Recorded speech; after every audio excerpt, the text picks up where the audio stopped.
We had a simple idea: to bring excitement into your everyday. Healthy doesn't have to be boring. So come and get excited with us.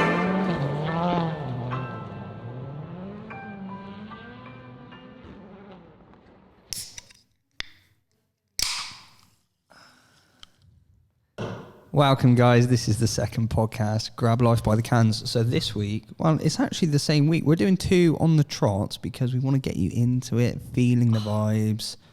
What a word. On the trot. On the trot, feeling the vibes. All of that. So, interesting one. This one is all about highs and lows of starting a business. Yeah. Well, specifically starting our business, I guess. Yeah. I don't think we started anyone else's business because that would be being an employee, wouldn't it, Megan? Yeah, sorry. Every day's a new day. Right. Sorry. Yeah, no, that's fine. Starting a business. Starting a business, yeah, that's the one. So, there's many. I think every week there's highs and lows, and it almost doesn't it feel like every month you almost start again. Yeah, definitely. When we were chatting about it and talking it through, there was 3 big lows that really stuck out to us, wasn't there? We've done 6, haven't we? We've done 3 big. 3 highs. 3, they're all big. Yeah, but where do we start?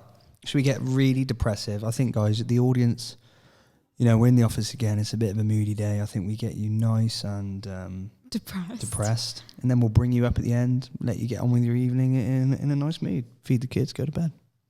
If you have kids. I'm just talking about my mum. She's going to feed me later. Your mum's making a cameo in all of this. Yeah, well, she's the only one watching. Over there. Right. So, should we go? Let's go lows. You go first. We wrote a little list, actually. If you see us peering into the distance, we can see the list. Just to jog our memory, although it's ingrained forever. It's like childbirth. I've never given birth, but I imagine you forget about the bad ones. Anyway, carrying on. And, yeah. So... Oh, you really put me off with that childbirth. Right, sorry, no, I'm going for it. Right. Well, our first ever this one. issue that we came across, and it's probably, to a lot of people out there, the most basic thing that you need to check. But while we were thinking of, our concepts, we kind of had the product in mind, what we wanted to do. Yeah. But a big one, obviously, you're basing your whole brand off a name, and so it needed to be good. It needed to be... Yeah, well, it was that thing for us, wasn't it? It needed to go on clothes.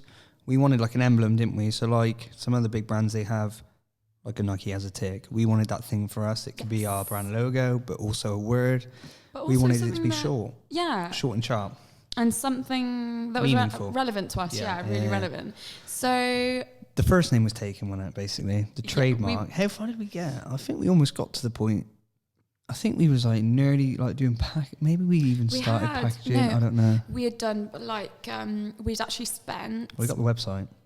We'd got all of the domains, so we'd spent money on that. Website. Bearing in mind, we honestly, things were tight, so we spent a lot of money on the website domains, and then we worked with a designer to create packaging, and I've actually got them on file. Oh, and yeah, they look quite nice. The first ever. If whoever owns that trademark wants to buy the packaging, got some nice packaging for you. But the first ever name. So we spent a lot of money on the design, and then we were like, right, obviously we need to trademark it. And because neither of us had really had any experience in that area. We didn't really think about that for some reason. Yeah, just didn't think about it. We were like, right, let's go do it. And someone else took it. Someone else had it, and they were going to appeal us. Crap name though, anyway. Sorry, it was a bad rubbish name. No, should we tell them what the name was? We probably should. No. Why not? I don't think so. Why? I don't know. If I was the listener now, I'm like, oh, what's the name? Because they might be like, wow, what was a better name? Oh, okay. Than this? Here we go. Listen till the end for the name. Oh, right, okay. There you go. I was going to say that. Keep them going. Look at me. Switched on. Yeah, okay, we'll do that. So that was a biggie, but we moved on from it, and it was actually just brainstorming after, wasn't we? And it was sort of sat there thinking of names, and we got lists and lists of stuff, but they're either trademarked or they were long and they lacked meaning, and like presents, and then this one just fell out our mouths at some point. And I think I looked into it then on the sofa. I can remember being sat on the sofa, at our parents' house actually, wasn't it? Yeah. Sat on the sofa, me, Wait, you. you said our parents. Okay, my parents.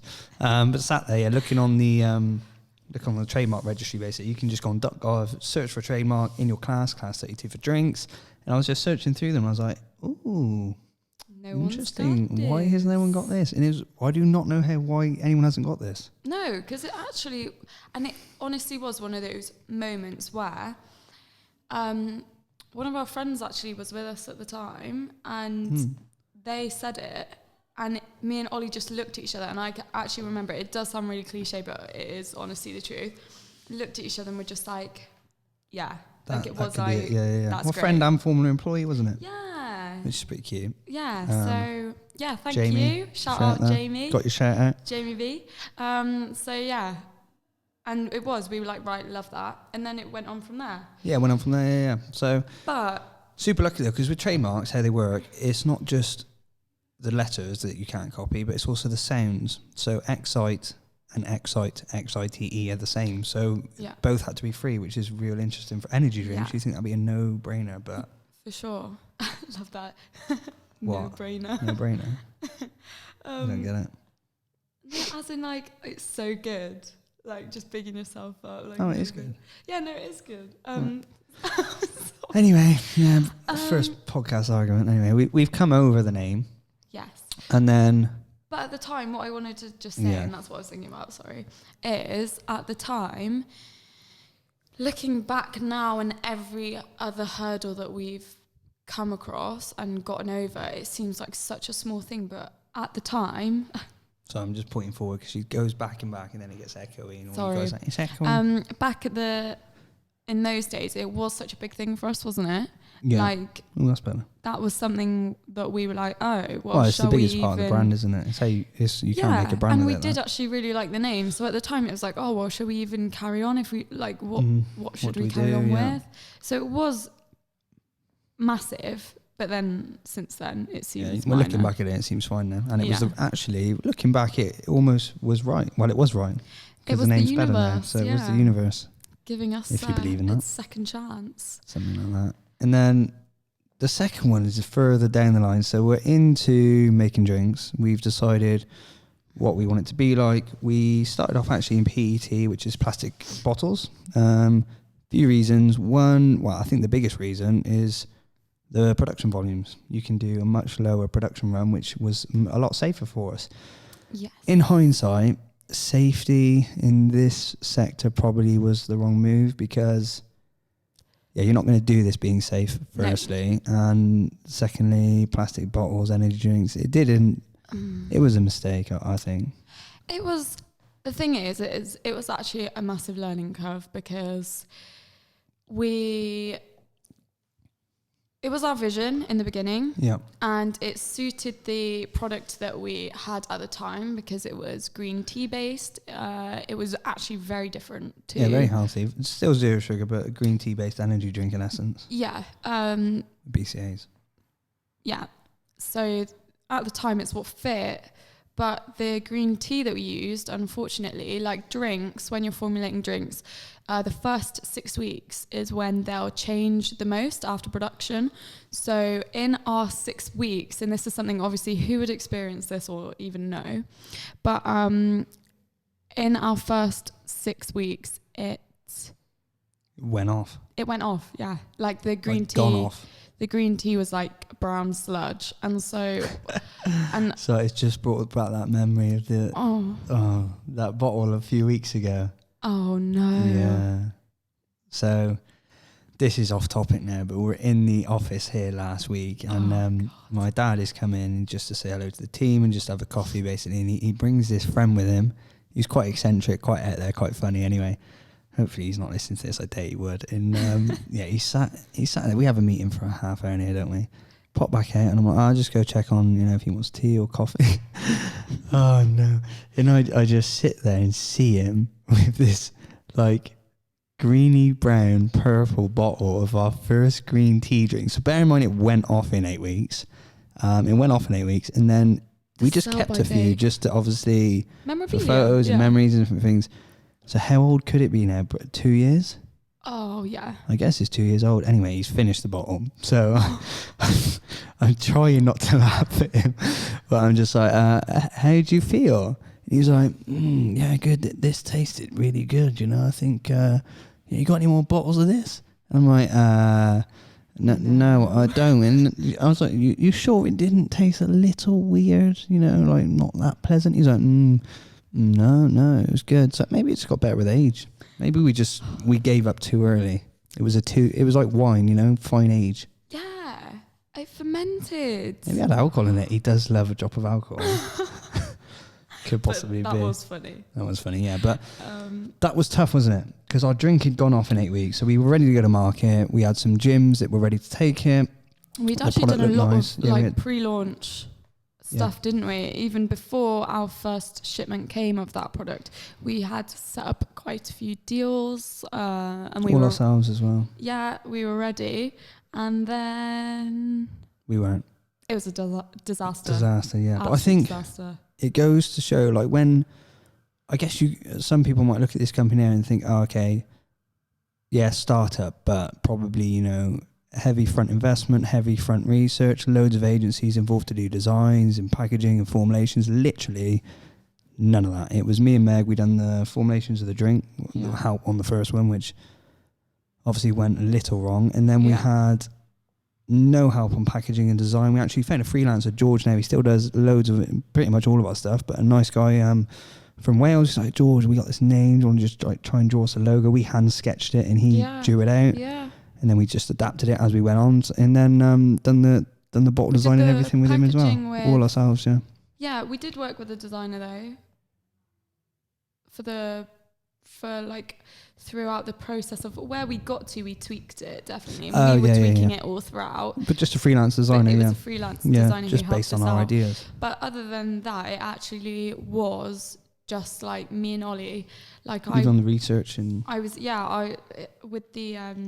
we did get a bit of help in the beginning with our first drink and formulation, but then after that, a lot of it was I was just researching how the ingredients behave together and like how they interact and what. And even working with the canning plant, which gets us onto our next number 3. big low. This was a low. So after all of that, we've done our first product. It's gone wrong. Changed our name. We're like, right, we're at a point. We're like, happy with our packaging. We're happy with the formulation. Happy with the taste. We've sampled the hell out of the sample, so we know it tastes great. It lasts long. We had the shelf life testing done, so they do in the lab. They check how long it lasts and what the degradation rates are on the drink and everything. We knew everything, didn't we? Yeah, absolutely everything. And then so we're with our co-packer. And bearing in mind at this point, no agencies. We were doing all formulations, so spreadsheets. And we're not even working with agencies now, but Well, no, you know what I mean. As in, like, there was no company helping us do the formulation side. And we made our own lab. We got all our own equipment. Like and we did our own water purifiers and all sorts of stuff. What did we do? Like we did our own tech sheet to give to the canning plant. So we're there on the day of production, and we sat down and we've sent them samples previously of what we want it to taste like. But the guys have got to bear in mind, when we make it in our lab, don't we? We make a litre batch of how the drink is formulated over a litre. That litre gets times by, 100,000, say, so 100,000 litres to then fill more cans. So it's scaled. So if you're like 0.00001 gram of something out at this production level, when you scale it to mass production, you get issues. A lot of issues. So we had like sorted out the bricks and everything, all of that, and then we're there on the production day, and one of the technicians come out and they put ready-made bottle with a ready-made bottle of. And they're like, look, it's been done. It's gone through the line. It's in the tanks waiting to be canned. Mm-hmm. And we were like, great, so excited because this is like, such a big day for us. And then she gets the litre bottle of our sample and she pours it into the glasses for us and we taste it. Damn, it was strong. It was like a shot of energy, wasn't it? It was like squash that had been made way too strong, wasn't it? Yeah, it was just super strong squash. It was awful. Basically, that is if you had squash but you didn't water it down, I guess. Yeah. But then we realised quickly, I guess, we were like, right, this isn't right. They were like, no, this is right. This is your recipe. And we're like, no, I'm not sure this is right. And we've got this tester with us that can test basically the light that passes through the drinks. That's how you measure concentration, really. And we're like, well, let's quickly test this then. Done a quick test, and luckily it was only. And I wonder if we didn't have that our own knowledge, and obviously you wouldn't be there with the people who formulated your drinks. I guess you would have just had to can it because you wouldn't have known. But obviously we were able to do the light test at that point in time and realise, they basically got the mix wrong. The amount of water to the amount of ingredients was wrong. Yeah. Yeah, it was like, but it was off by like. Oh, not masses. It was, wasn't it? Well, like numbers wise, it's not masses, but but taste wise, it's massive. Yeah. By water as well, though, wasn't it? The literage was like massive. Completely off. Yeah. So then, luckily, they were like, right, we can change. But it was a sleepless night, wasn't it? We went back with our videographer. So bad. Gonna edit this after, and we didn't sleep that whole night because we were like, shit. This was the 6 previous runs to this. So we've done 6 runs of this one now. Yeah. But the first one of these, I guess, we were just sat sleeping at night like, shit, we're going to wake up, fill all these cans. Definitely.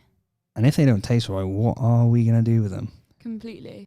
Yeah, I actually remember we were in our hotel room, and me and Ollie were just there, like, so what do we do? Yeah. Because let me just clarify, because I don't think we made it very clear. Basically, so we tried the sample. She said, I'm not sure what we can do right now.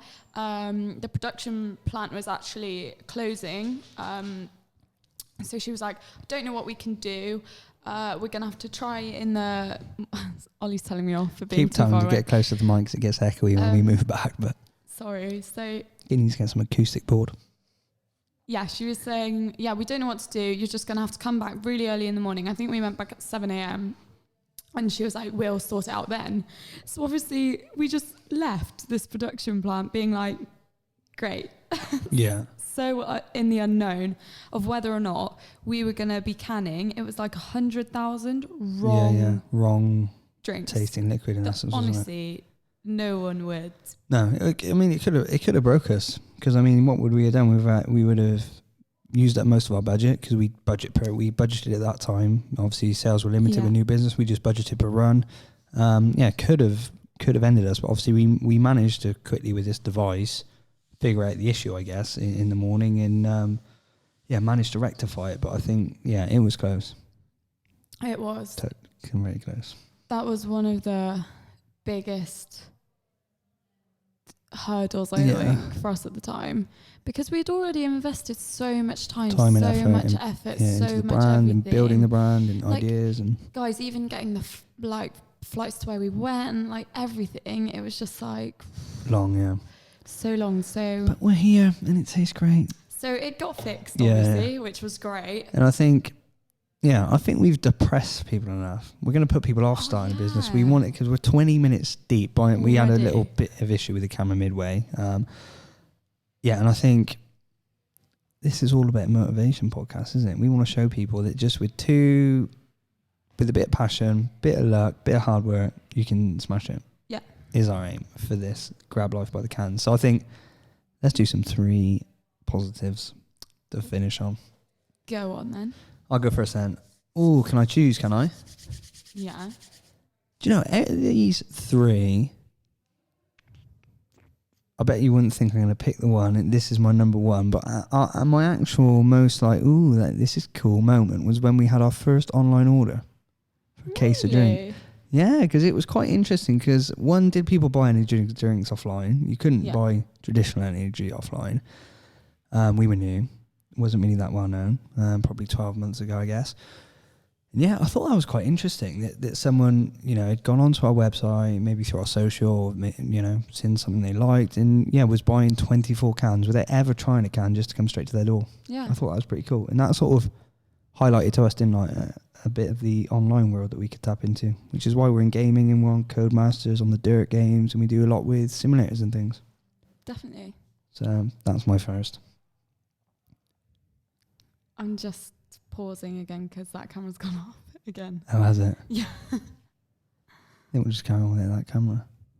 It'll be one angle for the rest of the time, though. Yeah, it'll be alright. Yeah? Yeah, we can finish off.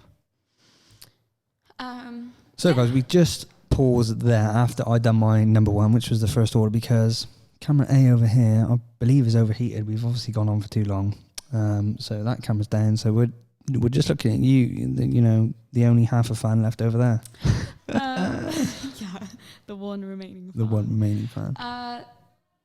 Okay, yeah, I didn't think you were going to say that, Yeah, actually. that's my number one. Yeah, nice. I think mine has got to be our first listing. Retail or just general? Retail. Mm. Our first big retail listing, because for me, it was like... It was a cool one, wasn't it? Because what I think people don't really understand when they see all this is... and some Get closer. Sorry, some businesses go through it and some businesses don't. But like for me and Ollie especially, seeing as I'd had no experience before, I'd been out on the road for ages doing like van sales, literally out in the van selling to like small shops. I've been like dabbing into marketing a little bit and then a little bit of MPD.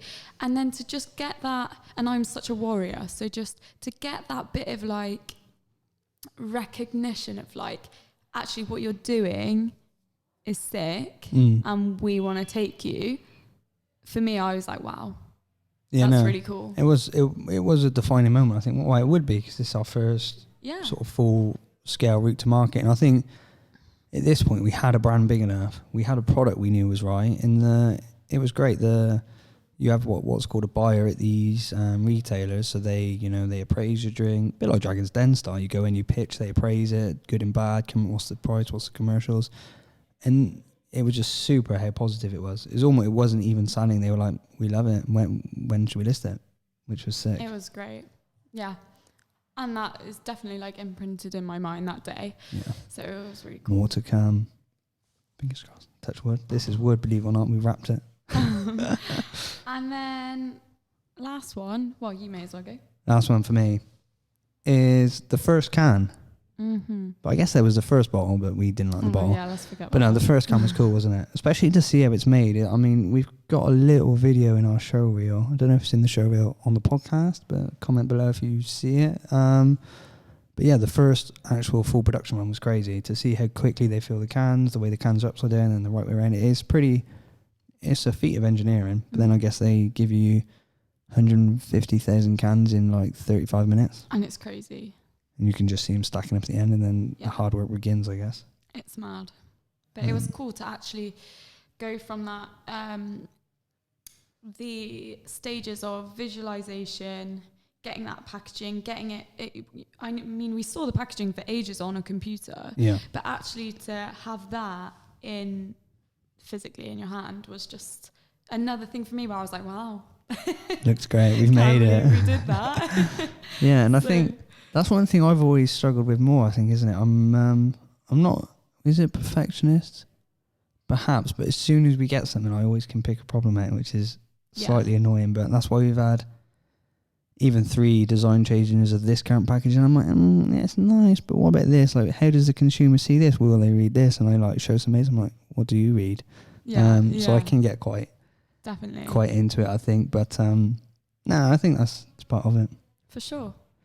So, I think that's a bit of the good and the bad. We've been in here a while. Rambling on. We need to get back to work. It's sort of afternoon on a mid-Thursday, so plenty to do this week. But thank you. I mean, we hope you enjoyed the first one. Yeah. We've gone in a bit more detail on this one of sort of the goods and the bads of starting a business and the sort of emotions you go through, I guess, which are all super positive. You learn masses. Mm-hmm. I know I've learned a lot, and you have as well, haven't you? Yeah, completely. And I think the thing is, nothing is ever going to run smooth. I even remember someone saying to us, you are not going to get your perfect drink first time round. And I remember being like, yeah, we will. And then you just soon realise that six variations later. Yeah. That is not the case. So, yeah, it's been a great experience. Definitely some big highs and some big lows. Yeah. And I'm sure there's plenty more where they came from. Yeah, so thank you guys. We hope you enjoyed Grab Life by the Cans. This is another episode done, episode 2. Episode 3, we're going to take you a bit off tact. I think we might introduce someone in the middle of us, but we'll wait for that one. Oh, news to me. News to Meg, I know. I keep her on her toes. But yeah, thank you. Cool. Till next time. Signing off. I meant to say that.